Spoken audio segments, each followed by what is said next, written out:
Welcome, everybody. We're excited to get rocking and rolling today. We've got killer content, literally killer content coming at you. We're going to be talking about how to personalize account-based sales emails to engage your best prospects. And we do have a special guest, and I'll introduce here in just a second.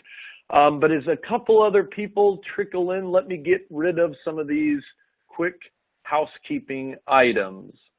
First and foremost, we will talk about my podcast.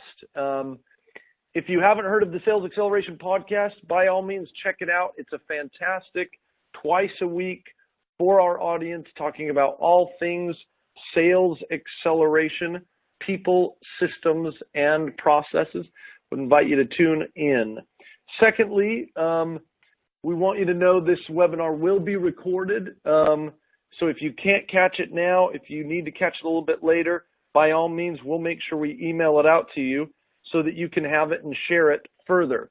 You can use hashtag #InsideSalesWebinar to kind of keep track of us and make sure you keep the conversation going.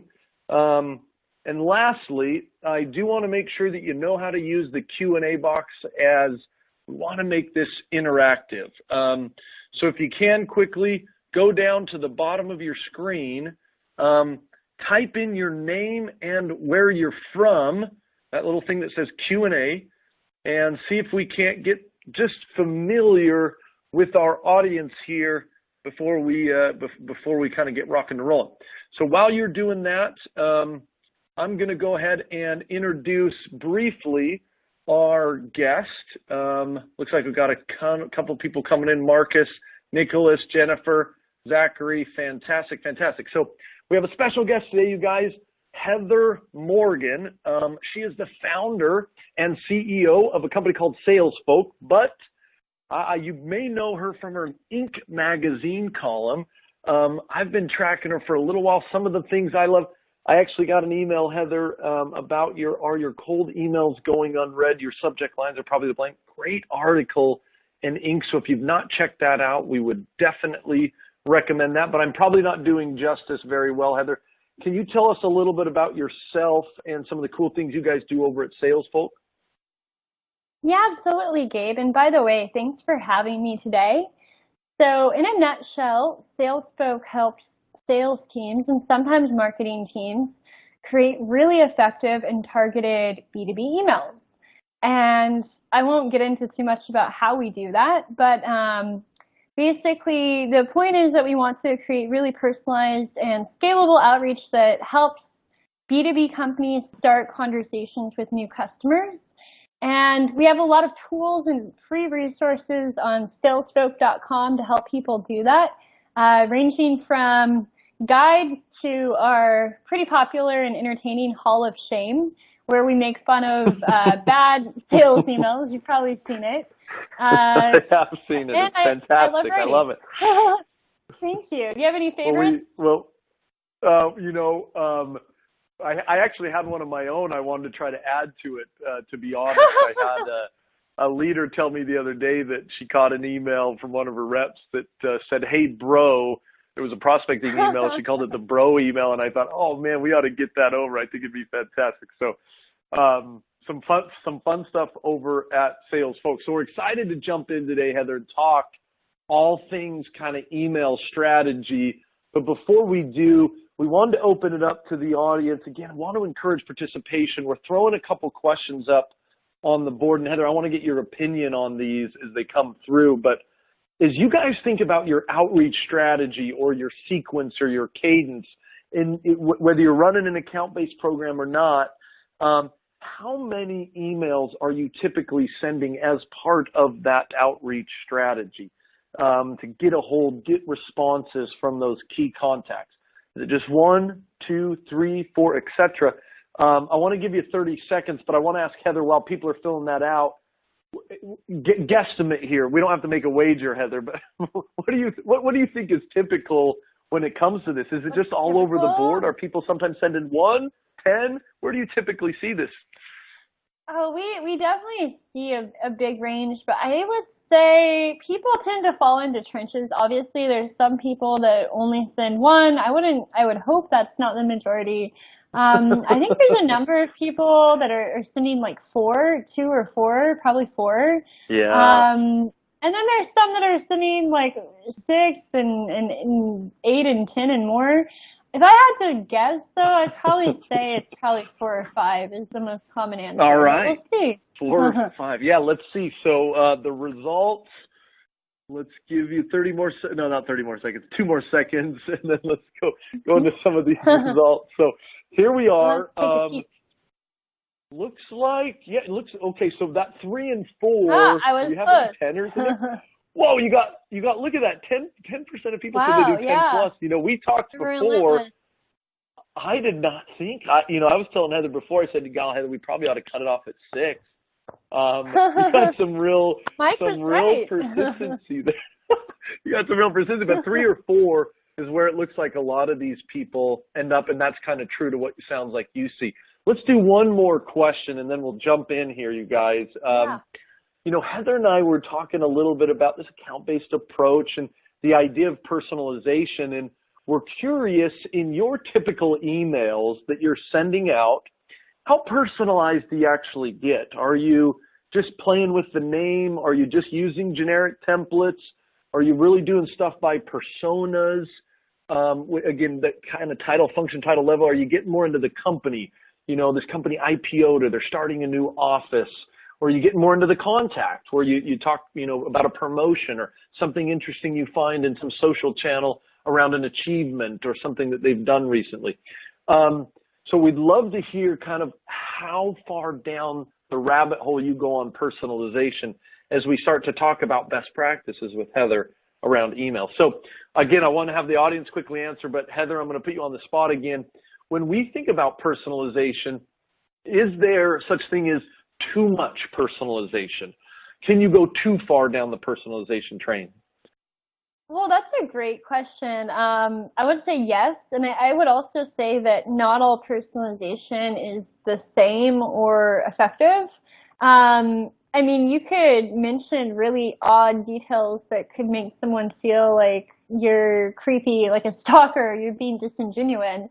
So I think it's about getting the right personalization that's relevant and also just leveraging it in the right way. And that's not always the same. It depends on who you're selling to and what you're selling. And there's a lot of times when, you know, mentioning their favorite football team for one audience might be appropriate and another audience would just like think that was stupid, or maybe they don't even like sports and you're making an assumption there because they live in a city, but they're actually developers and they don't care about sports. So there's a lot of things there, right?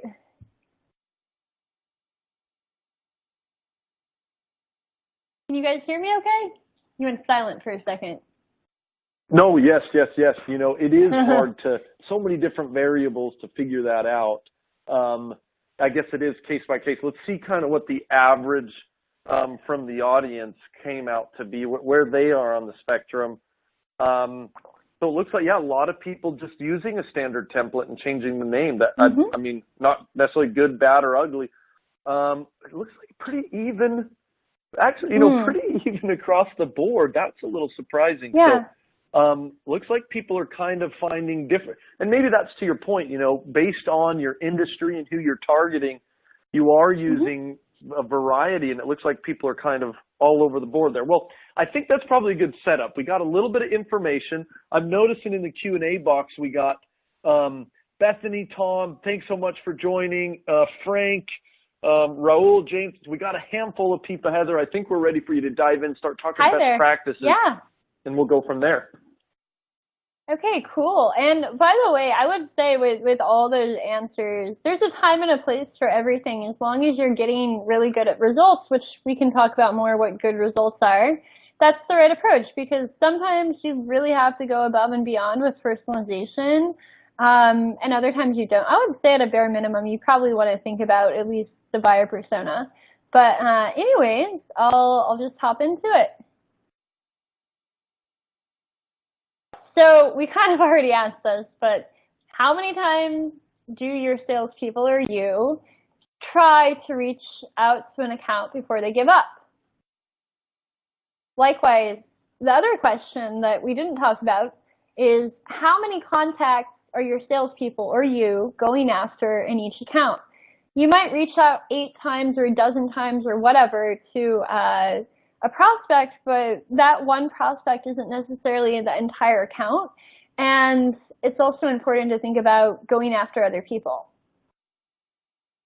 And then my final question is, are the people that you or your salespeople are reaching out to, are they really getting the best message for them?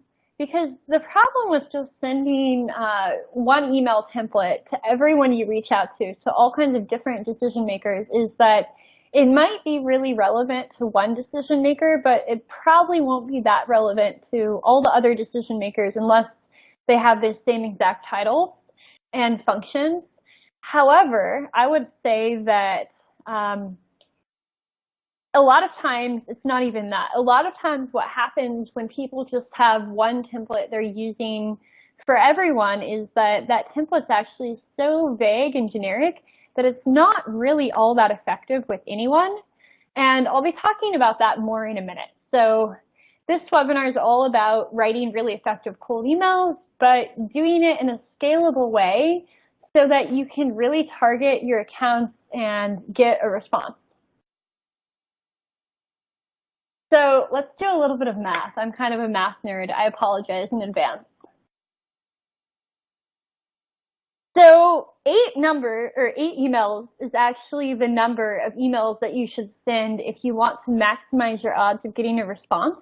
There might be some exceptions to this, but from testing more than 100,000 different emails to different contacts, we found that on average, about 1/3 of total responses come from emails 5 through 8. And I believe Inside Sales and MIT had some similar research that supported this a few years ago. I don't know, Gabe, if you've seen that before or not. You know, we didn't dive too much into the email. We are looking at doing one around that here in the next couple months, but it focused more on phone calls. But I've seen from a couple other vendors that number, I believe, holds pretty true. Yeah, I think there was something, maybe it was like through MIT, but Inside Sales logo was on it. It was probably like 3 years ago. But anyways, yeah, basically persistence is the key. But what a lot of salespeople, I think, do miss out on, and marketers, is that it's not just persistence as in following up. It's persistence as in trying different things so that you're not sending 8 emails that just all say, hey, I'm following up. Hey, I'm following up. Because that gets pretty redundant and repetitive pretty quickly. And then the other thing that you need to keep in mind, it obviously depends on what you're selling and what size deals you're selling, but a number of times it might actually take at least 5 decision makers in order to move your deal forward. But that number isn't exact. It really depends on what you're selling. But the point of that is that you need to reach out to more people. And then from there, the other thing that you need to think about is you shouldn't just be sending 5 decision makers the same email at the same exact time in order to get through on that account. Because if you do, you actually might blow the deal because those messages aren't very targeted, and you might even trip up spam filters. But we'll talk about that more in a little bit. So I want to share 3 little pieces of advice to think about when you're thinking about account-based sales. And in my opinion, account-based sales is kind of a buzzword, but this advice is helpful to think about whether you're doing account-based sales or marketing or not. So the first one is that every message you send to any prospect or contact should be relevant to that particular individual's needs or pain points. Because if it's not, they're not going to care. And that buyer persona or that contact, you shouldn't be thinking just in terms of like marketing or finance, because that's probably too broad, because a CFO is completely different than a junior financial analyst, for example. And then, as I mentioned before, you really want to make sure that your messages are not redundant and repetitive. Otherwise, people might get really annoyed with you and mark you as spam if you're sending 8 emails. And then finally, you really should be thinking strategically who you're reaching out to and what order you're reaching out to. Because, if you reach out just to whoever, it might actually sabotage you. If you reach out to the gatekeeper first and they shoot you down, they might actually kill the deal. But we can talk a little bit more about that in a minute. So as you're going after larger accounts or you're doing account-based sales and marketing, you really need a battle plan. And there's a few different approaches that you can take. There's 3 different main approaches, and there's obviously also hybrids of these as well. And the first one is pretty popular. A lot of people use this. This is top-down. This is where you would reach out to the C-suite and probably get a referral, maybe start a conversation with them as well. Or you could go direct. You could go to the actual decision maker and buyer. Other times, you might go bottom up. And in that case, you would be most likely also asking for a referral to someone higher up, or trying to get some kind of advocate to at least give you enough information so that you could go up a level on your own. And there's no right or wrong here. Different approaches are better or worse for different situations. Obviously, getting a referral from the C-suite can make a big difference if going direct isn't getting you responses or it's taking a long time. Just because of influence, but getting a referral can also sometimes extend your sales cycle because just because you've gotten a referral doesn't mean that you've won over the person who actually needs to sign off on it or that they care. The CFO or the CEO or whoever actually responded to your email might not actually understand the problem enough to be a qualified lead for you, but it depends. And then bottom up can also take too long because even if that person has a pain point and understands the value of your product, they might not be a decision maker. But you can think about each of these 3 tactics if you're ever getting stuck and you want to try and go around a different way.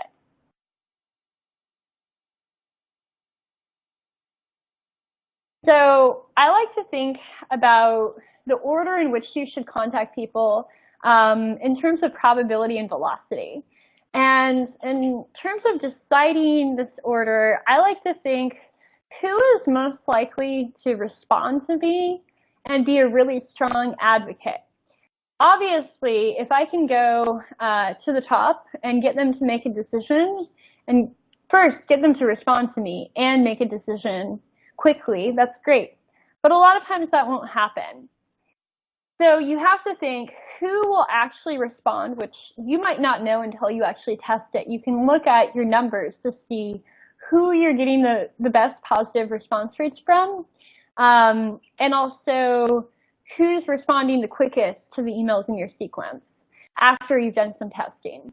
And you can do that by creating different campaigns and comparing different titles or buyer personas. So if you were trying to see if you could do top-down with someone like the CEO versus the actual decision maker might be like the VP of sales, and then the end user was a salesperson, if you see that you're not getting many responses from the VP sales, maybe you want to try reaching out to the C-suite. But if you don't get responses from them either, you might also want to try altering your pitch. And then basically you want to look at your data and see the results. By the way, Gabe, do we have any questions so far?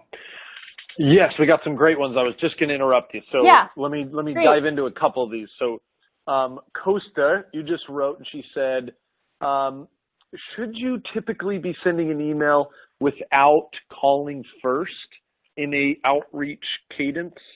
Thoughts on that? Yeah, Yeah, so I would say that I am not a cold calling expert, but a lot of times what I would say is this. I am an economist. Cold calling takes a lot more time than cold emailing. To back that up, I will say it depends on your audience. If they're much more receptive to the phone, then maybe. But I would say the average case, I would probably send 1 or 2 emails first, because you're giving this person or people to have a chance to become aware of you and even respond on their own terms. And if they haven't done that, then you can cold call. And then also, you've probably already set some appointments by then. But Gabe, do you have any thoughts on that? I'm not a cold calling expert. Well, I'll play the role of the designated cold calling expert. So, do it. Typically, we do find in a high velocity model, a transactional model, small ticket prices typically under $50K. Yeah. Or an inbound lead model. If you're generating, I was just talking to a company this morning, 50,000 leads a month. You're typically going to lead with the phone. You've got someone who's probably warmer. Lead, I would definitely call inbound lead. I was thinking like cold. Sure. So if you got kind of that high velocity or transactional model, phone is a great way to lead. It's a smaller ticket price. You're trying to get one and done. One call closes, right? As you think about that account-based model, that's typically where you would think about putting in something that is a little more like a social touch, an email, a direct mailer, to kind of maybe start the conversation, and then you would follow up with phone calls. So that's maybe a way to think about it. But again, as Heather's saying, right? I mean, different audiences respond to kind of different things. Got to test it out. That's a great answer. Heather, can we ask a couple other questions? Yeah, we got like 50 of them in here. Yeah. Oh, yeah. I've been trying to grab them real fast. So you mentioned a little bit earlier, and a lot of people asked about the 8 email concept. How frequently, is this one campaign, or is this kind of, you send 3 or 4 and then wait 3 or 4 weeks and then send again? Or are you saying, let's send 8 over a specific period of time as a one kind of outreach initiative? Yeah, so it's one campaign or cadence, and typically you would send them at least once a week, probably not more than twice a week. Usually it's about 4 days apart. Anything 3 to 7 apart is okay. Typically Mondays are the worst days to send. Depending on your audience, if you think that there are people who are really likely to respond and check their email, really be on their phone checking their email or at their computer looking at their inbox on the weekend, then it could be very well worth it to send at least one on the weekend, especially if they're workaholic types. Works a lot with salespeople, but if they're like HR managers, they're probably not going to be on their phone and checking their email. So you're saying if we want to get in contact with you, weekends are better. I assume, is that honestly, right? Yeah. Well, on a daily basis, I might like have inbox 0, and then the next day I have 150 emails. So I get kind of bogged down, and I try not to live in it. Yeah, exactly. But the weekend, I'm like, oh, cool, I can like log through this.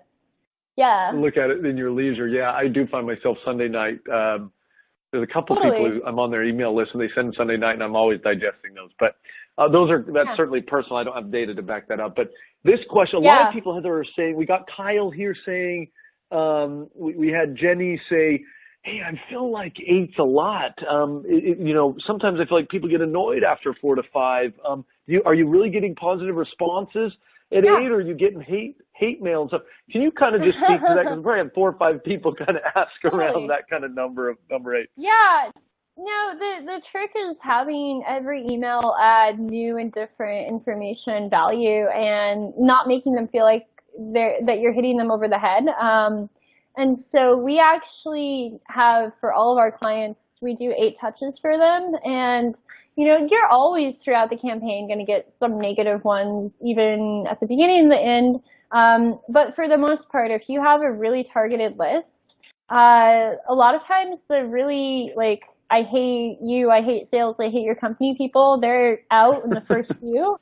And then anyone who doesn't want to hear from you will tell you, but A lot of times, no, you're getting positive all the way through. And then I would say this, if you're getting a lot of negative ones throughout, you're probably doing something wrong with your messaging, whether you're targeting the wrong people with the wrong message, or your messages are too jargony or featurey or just not interesting, or they're getting redundant, then, it's not the number of emails, it's what's in your emails. Yeah. So we've got a question from Leanne here, and she says, and you may get into this, so maybe hold back. She's like, I want to get into the content, but I always, I struggle a little bit on the subject line. Are you going to get a little more into that? Should we hold off on that, or do you want to tackle that at the moment? Yeah, I'm trying to remember if I really get into subject line a lot. So subject line's a whole subject in itself, and pun intended or not. And I actually just did write an article on this in my Inc. column, Inc.com. I forget the exact URL, but if you look at Heather space R slash, or not slash, space Morgan on Inc.com, you'll find it. But ultimately, the main thing that you want to do with subject lines is you want to think about who your audience is and what's likely to either grab their attention and make them click, or what they're already trained to clicking on and opening. And so if they're in a role where, they have to deal with partners and vendors, or maybe with customers or whatever, think about what their job is and what emails they get already, and think about how you can maybe resemble them, not to the point of misleading them so that when they click and open, they feel like you tricked them, because you don't want to do that.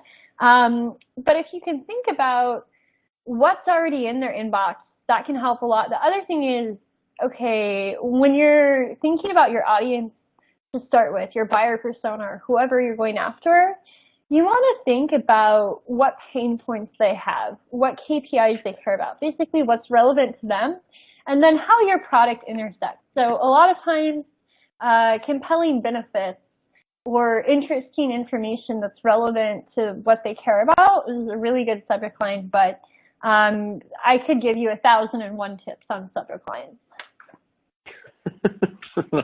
I love it. I love it. Maybe just one or two more questions we got, and then we can kind of get back to some of your content here. Yeah. A lot of questions coming in just about length, or, how do you find this balance? I got Jack talking a little bit about length. It was Michael. Michael talked a little bit about how do you make it personalized and concise, right? Because sometimes you get these really long emails.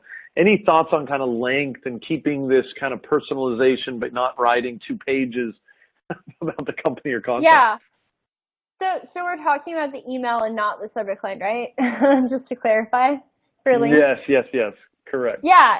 Both of them shouldn't be super long, but so I think one thing that's really helpful, and I'm going to talk about this more in a few minutes, one thing I always tell our clients and our writers to do is, before you start writing any emails for your campaign, if you're doing a campaign, you should think about what you want to focus on in each email, so that, number one, that helps you not have redundant emails that are starting to become repetitive in your sequence, but number two, it helps you stay really focused in your email.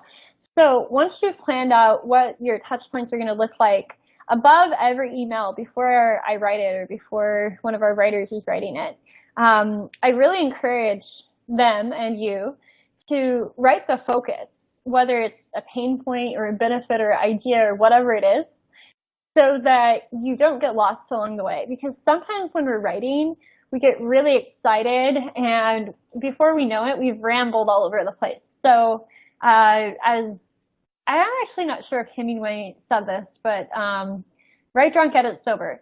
So spill your ideas onto the paper. Just spill them recklessly. Don't hold back, but then take a break, take a walk, go have a cup of tea, whatever.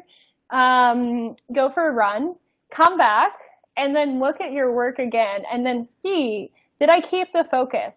And all the way from the subject line to the call to action, you need to make sure that you're staying focused, that you're not rambling or contradicting yourself, And that'll help a lot. A lot of times the best emails are like 3 to 6 sentences long, but it's not a firm rule. I would say the shorter and more concise it can be, the better, but you need enough information so that they actually know what you're talking about also and have enough reason to respond.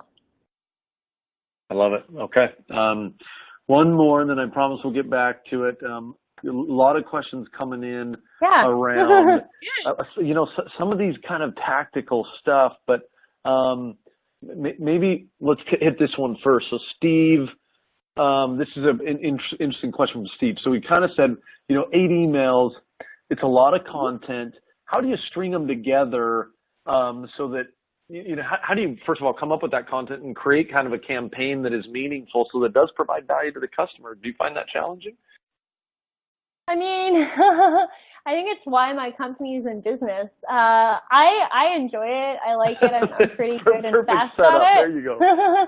But, you know, it really is a lot of work because, first of all, you really have to think about who your audience is. And there's a lot of subtle nuances and things you want to think about there. And then you also need to think, okay, what am I selling and how am I different and how does this relate to that? What's the level of knowledge they have? What are they already doing? Are they already using a similar solution, or is this something totally new? Who's my competition? What are they saying? All these things. And then thinking about it over a period of touch points, especially when you're trying to test additional variants, it is a lot of work, honestly. But if you do either spend the time and effort or the money, it can really offer big results because you're not just talking about like better response rates, but you're also talking about theoretically creating something that can be very scalable that you can use over and over and over so that it becomes a machine. It's like going from a horse to a car. Interesting. Do you feel like, well, maybe we should continue. Do you want, I mean, we got plenty more questions, Heather. I don't want to disrupt too much the flow. How about we do one more and then I'll move on because some of the content might answer some of it, but let's do one more. Perfect. So a lot of people asking about attaching documents or attachments on emails. Good, bad? How can you think through that strategy? So let me clarify. In the case of cold or outbound emails where you do not have a relationship with a person, you should not attach documents because they're likely to get tripped up in spam filters. They're also actually these days likely to make people worried that you're trying to phish them, especially because DocuSign just got hacked. And there's a lot of sketchy stuff going around right now with ransomware and phishing. So a lot of attachments just look even sketchier than they ever did. So if they manage to even get through the spam filter, which a lot of times they won't, and you'll never even have your message read, people might be afraid if they don't know you to click on something. So I would say don't do it. Anything that you can put an attachment, you can probably put in a link. But even with that, you know, a lot of times what I tell people with links is don't assume that they're going to click on the link. They might not. You have to give them a reason to click. And sometimes the link can distract away from the call to action. So be careful about when you use links, and also make sure that your copy in your email stands on its own, because if it doesn't, they're never going to click on the link to get to the meat. Okay? Interesting. No, perfect. Yeah, I know. I think you're going to talk a little bit more about some spam stuff. So why don't we continue down, and I'll hold some more of these questions a little later. Yeah, totally. Yeah, and if there's a really good one, Gabe, I trust your judgment. Feel free to jump in. Perfect. So that's great. The last thing I would say on thinking about who to contact is just like product market fit. Whoever has the strongest pain point, especially if they are a decision maker, go for them. That's probably your best bet. But you know, that's not always aligned. Sometimes the person with the strongest pain point is not a decision maker, and so you might want to try going after both and actually seeing what gets you the furthest and more results. But anyways, in this next slide, so we already kind of started to talk about this, but there's a really big problem that I've seen a lot of times with our clients where people will actually try to reach out to like a dozen people at the same time on the same account and even with the same message. And the problem with that is that it's very likely to trip up the spam filter. And I see people doing this a lot because there are a lot of great tools out there that you can use to really rapidly build lists. And if you're going after enterprise accounts, it's really tempting to just add like a dozen or more people to your list and put it on a drip sequence and basically try to get a response. But that said, it depends. So first of all, a lot of times I would say if you're just going to target 12 people with the same exact message, you probably didn't think that much about the message or who you're targeting. But at the same time, a lot of times, especially these enterprise companies, they have their own spam filters. So you probably know about having your IP on a blacklist, and there's lots of sites that you can check to see if your IP is blacklisted by mail servers, such as Gmail and other things like that. But the thing that a lot of people don't realize, and I've seen this happen a lot, is you can also get blacklisted by an entire organization because you spam too many people at that company, especially if you sent them the same message at the same time. And I can't say the exact number because different companies probably have different security protocols. But basically, the more you send the same message to people at the same time, the more that number increases, the more your probability of actually not having anyone in that organization ever see your message and just having it go to their spam increases. So that's something really important to keep in mind. And then also, there was one more thing I was going to add on that. The other thing I would say is that you don't need to just send them all at the same time because that actually might make them feel like they're not special if it's getting forwarded around in the office that you sent 12 people the same thing. So you also have to remember that if these people did get your message and it didn't go to spam, they might be talking. And if it looks like you sent a very lazy message to a bunch of them, they might be forwarding it around laughing at you, or maybe someone said, don't contact this guy or girl because they sent a really lazy email. Any questions about that before I really jump into the email stuff? No, I think most of these, I think we got some of the spam. Why don't we jump into some of the email stuff, Heather? Okay, excellent. So how do we get the perfect message for every target that we're emailing? I like to think of it like finding the perfect bait for different fish in the pond or stream, because my dad was a fish biologist before he retired. So 5 rules I'm going to be sharing with you really quickly since we're already like 38 minutes into this.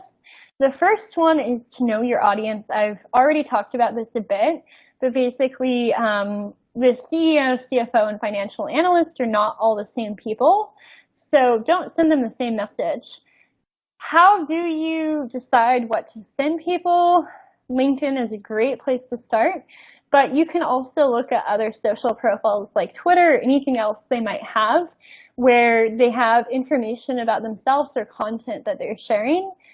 Great to look at the content, see keywords that might be in there, get a sense of the overall tone that they're writing. I also like to look at job postings of similar people, looking at their title and maybe even similar organization size, so that I really understand what their role is and what KPIs are important to them. I don't do this every time, but say we're targeting a new persona that we've never targeted before for one of our clients. It's really important that you do this because sometimes LinkedIn profiles, especially for certain kinds of roles, are so bare that you can't really get a strong sense of what their skills are and what's important to this role without doing that. And then you can also always look at your own past case studies or talk to your customer success team to make sure that you really understand why your best customers are happy. And of course, you can always talk to your customers or people you've closed in the past as well. So as you are parsing LinkedIn profiles, 5 things to really look for that will make a difference in your message are keywords, tone, fears and pain points. Basically, what keeps these people up at night? What makes them think this could cost me my job, or even better yet, what could make me miss out on that big promotion I'm trying to get? And then who are the influencers they trust? You can see this on Twitter. You can see this with who they're following on LinkedIn. And also, what content are they sharing? What content do they like to read? Because maybe you want to try to include similar content or even just mention it in your email. And then as far as LinkedIn goes, especially with regards to account-based sales, something I highly recommend, especially for disqualifying people, is to take a look at how many employees this company has.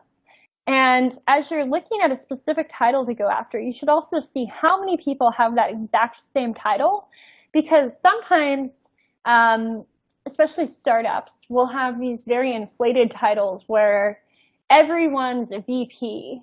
And even other companies, like especially in the financial space, will have roles like VP or president or whatever that are actually very low-level roles. So especially if you're trying to go for a higher-up decision maker, you should see how many decision makers have that same title, because that'll let you know if it's really the title you think it is or if it's inflated. And also alternate contacts you can go after instead. Obviously, this varies depending on the size of the company. A very large company might have a whole lot of VPs and they really have a lot of authority. But if it's like a 50-person company and there's 4 VP sales, you know something's up. And then again, I like to look at the layers of management, and if I can, I like to even try to see how many people I think they oversee. I might not know that exactly, because if there's other management, I don't know how it's split up, but maybe their title is Director of Sales for the West Coast. Then I can see in LinkedIn how many salespeople they have on the West Coast and get an estimate to make sure they really have enough people that if I'm selling a sales solution, that it really would make sense to talk to this person. And then it's also helpful for an individual level if you're looking to reach out at someone to see how long they've been in their role. Did they recently get a promotion, or have they been there for a while? Are they new to the company as a whole? Things like that, they give you a better sense of who this person is, how they might be thinking, what they might be like, and their authority in the company. If they just got a promotion, but they've been at the company for a while, maybe they're trying to change things and improve things to make their mark. If they're completely new to the company, maybe, and it depends, but maybe they won't actually have enough authority to push a deal through.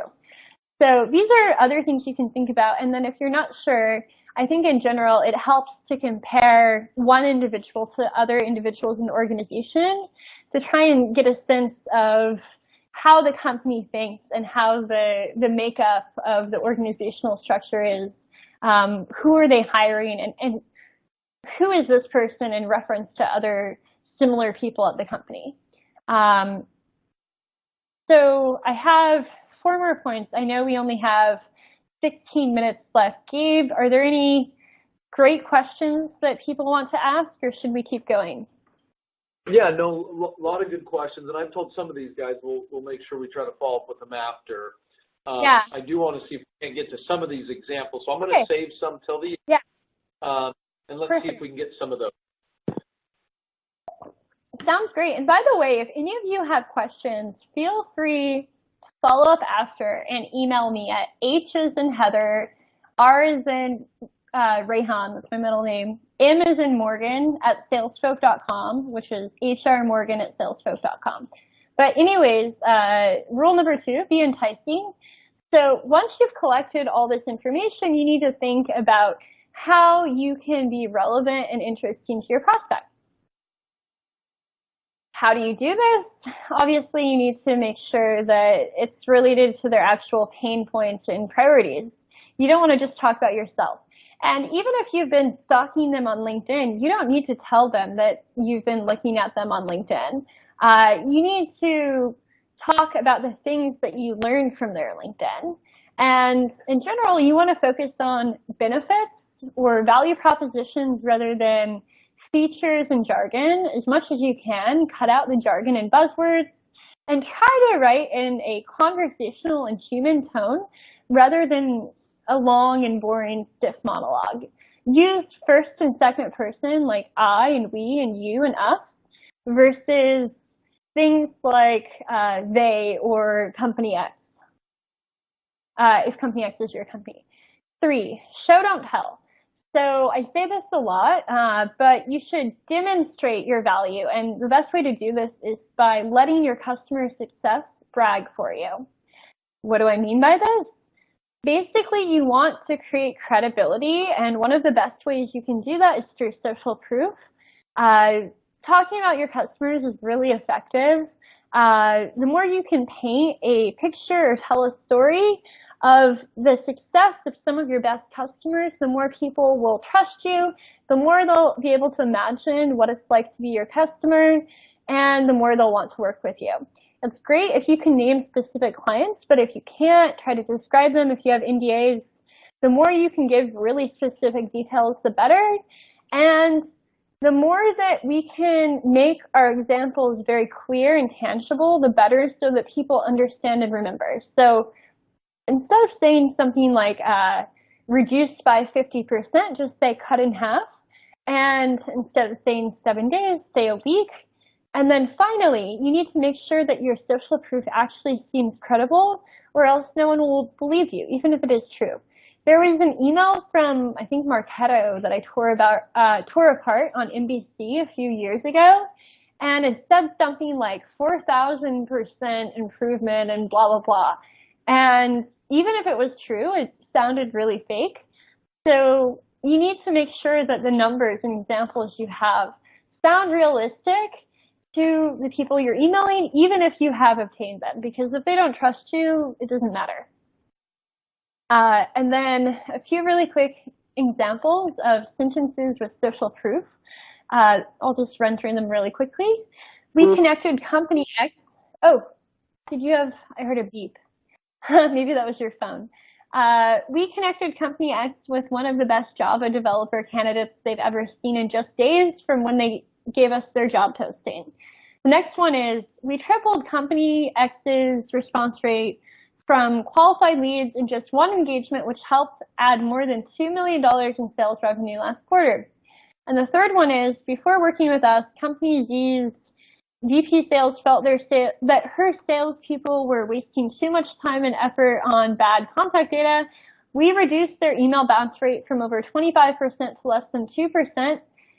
And now they don't have to worry about bad data sabotaging their sales efforts anymore. So in all of those, you see an improvement the customer had, whether they were in a bad state before or we don't know. And the key is in the details. $2 million in revenue, lowered bounce rate, all these things. Let's move on to the next one so we can get through everything. Rule number 4, we already kind of talked about this, but stay laser focused. And you want to just have one concept per email, whether that is a pain point, a benefit, or an idea. And how do we do that? We do that by, well, let's just see. Let's look at an email example. So the subject line says, online competition for company job applicants. And this is a real email, by the way, that one of our customers used to win some customers of their own. And then it says, hi, first name, I have an idea for an online competition that can help you quickly attract and spot the most qualified candidates from hundreds or thousands of applicants. The same concept helps Client X screen more than 290 job applicants or job candidates and find their dream hire in only 10 days. When do you have 10 minutes to hear how this idea could work for a company? Thanks, now. So as you can see, it's very short, very focused, but there's social proof. The first sentence grabs attention, and the last sentence is very clear and simple call to action that entices them to respond. And then my fifth and final tip is evoke emotion. So no one ever got excited by a bland and boring email full of buzzwords and jargon, no matter what you are selling. And so a few really quick tips to help you create seductive and interesting email copy. First, you want to use rich adjectives, things like dazzling versus great, exhausted versus old. You might not need to say dazzling in your sales emails, but you get the idea. Second, you want to grab emotions. Think about, in addition to the focus of your email, which emotions you're trying to elicit in that email. Do you want them to have a sense of fear of loss? Do you want to evoke their competitive side with a little bit of fear mixed with anger? Do you want to get them excited and maybe make them a little bit greedy for the value that you're going to add? Whatever it is, you want it to be emotional. And then the other thing that you should do is use descriptive details that people can easily picture in their heads, like less than 5 minutes. Metaphors also work well, but you have to be careful to make sure that your audience understands and has heard of that metaphor before. And then last of all, after you've written your email, look at it before you send it and ask yourself, if I was the reader, would I care? Would this grab my attention, or would I get bored and ignore this email? So we have some sales emails. Do we want to get into them right now, Gabe, or do we want to answer questions? I know we were going to go over some. You know, why don't we try to do one email if we can, because we had a couple people say, hey, yeah. I wanted to see that. And let's maybe just top it off with Totally. a couple questions, and we'll let people jump out here at Topdown. Perfect. Okay. So email number one, I was going to have everyone ask what they thought, but let's just go a little bit quicker. So here's my critique of email one. As you can see, it says name, whoever the prospect's name is, looking for the latest in alumni engagement and fundraising. Hello, first name. I know I have sent you a couple of emails now, but just want to check and see if I can snag some time in your calendar to get to know a little more about your company and if we could be a good fit. These are the questions we want to help answer. How can we build more pipeline? How can we sell more pipeline?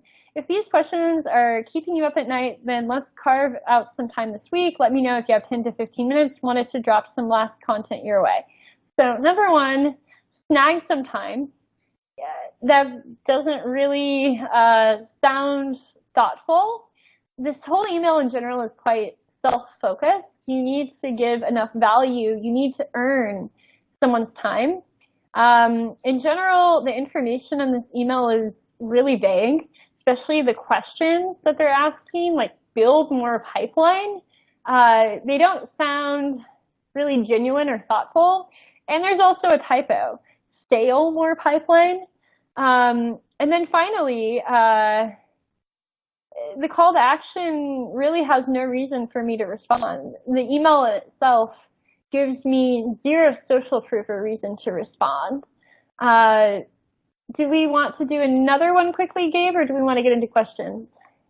No, yeah, we're getting good feedback from the audience that they would like to dive into some more of these emails. So let's go through a couple more. Okay. So I'll read this, then I'll show you guys the answers and tell you them. And feel free, actually, why don't we do this? As I read it out loud really quickly, tell us what you think is wrong with these emails, and Gabe can read a few, and then I can answer the remaining. So it says, simplify your exam delivery program with Acme Inc. Hi, Becky. Oh, shit. Oh, no, I did change it. I thought it wasn't blacked out for a second, but we changed it. So my name is Chris Smith, VP Sales at Acme Inc. I have an idea that can be explained in 15 minutes to help you simplify your exam/delivery certification program and even increase revenues at da-da-da. Acme Inc. is an award-winning assessment system that has helped clients, like example, company blah, blah, blah, increase the efficiency, security, and convenience of their exam delivery certification program. Our system includes an intuitive user experience, item banking, test delivery, scoring, reporting, site maintenance, and API for third-party interactions to positively impact the success of your assessment program. Would you be interested in scheduling a quick 15-minute call to share the strategy, to schedule a brief one-on-one call with me? Skip the back and forth. Use this link, click here. Alternatively, I can be reached at da-da-da. We certainly hope to hear from you. So a lot wrong with these emails. I'll give 1 second and then flip to my answers. But what are some of the things we have so far, Gabe? Yes, a lot of stuff coming in here. So we've got too much jargon, hard to read smoothly with all of those complex words. Not good when he says he has an idea, needs to bring up a pain point. It's too long, sounds like a voicemail, boring email, too many features. A lot of people asking about call to action. How should you appropriately kind of bring that call to action? Do you be strong? Do you be generic? Do you be tough? Do you be soft? Well, that's a great question. I think it depends on how you've set up your email overall. If you've really built up to it in the email to just ask them when do they have 20 minutes might be okay, or do you think a call makes sense? But in a lot of cases, it really makes sense to drive that value back. So why are you going to have this call with them? So if you were going to change when do you have 20 minutes for a call to when do you have 20 minutes so that I can share a few tips about blah, blah, blah with you, or some kind of benefit that you discussed in the email, or something that builds upon that benefit. Like, when can I tell you about how we help Acme triple their sales revenue and see if we can do the same for your company? Something like that. But there's a lot of things. And then to see the answers, a lot of what you guys already said, but you don't really need to introduce yourself like that. In fact, that actually screams that you're a stranger and you're in sales. So don't do that. Overall, long email, talks too much about themselves, very jargony, very feature heavy. And there's just not really a clear amount of focus. Also, I really would not recommend in your cold email having a link to schedule a call. It just makes it look a lot more mass and less thoughtful. You can use a link like that once they respond and say, cool, here, click to find time in my calendar. But doing that, trying to skip that step and put it in here, actually makes it feel less personal. Let's really, really quickly go through one more, if that's okay. Have time for a quick chat. Absolutely. Hello. Let's do it. Perfect. Hello, I'll be visiting your area, and I'd like to share with you how our brand can help manage heat and improve corrosion resistance. It would be great if we can schedule an in-person visit to catch up. I'll ask my assistant name to give you a call to see if she can schedule a quick chat. So definitely shorter. I'm just going to go over this because we're running out of time. But shorter, but there's not enough context. This is a case where there's not enough information.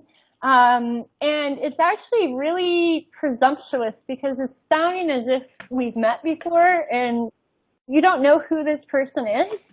And assuming this is a cold email, catching up doesn't really seem appropriate if you've never met them. Let's just really quickly do the fourth one. I think we can. L&D idea for company.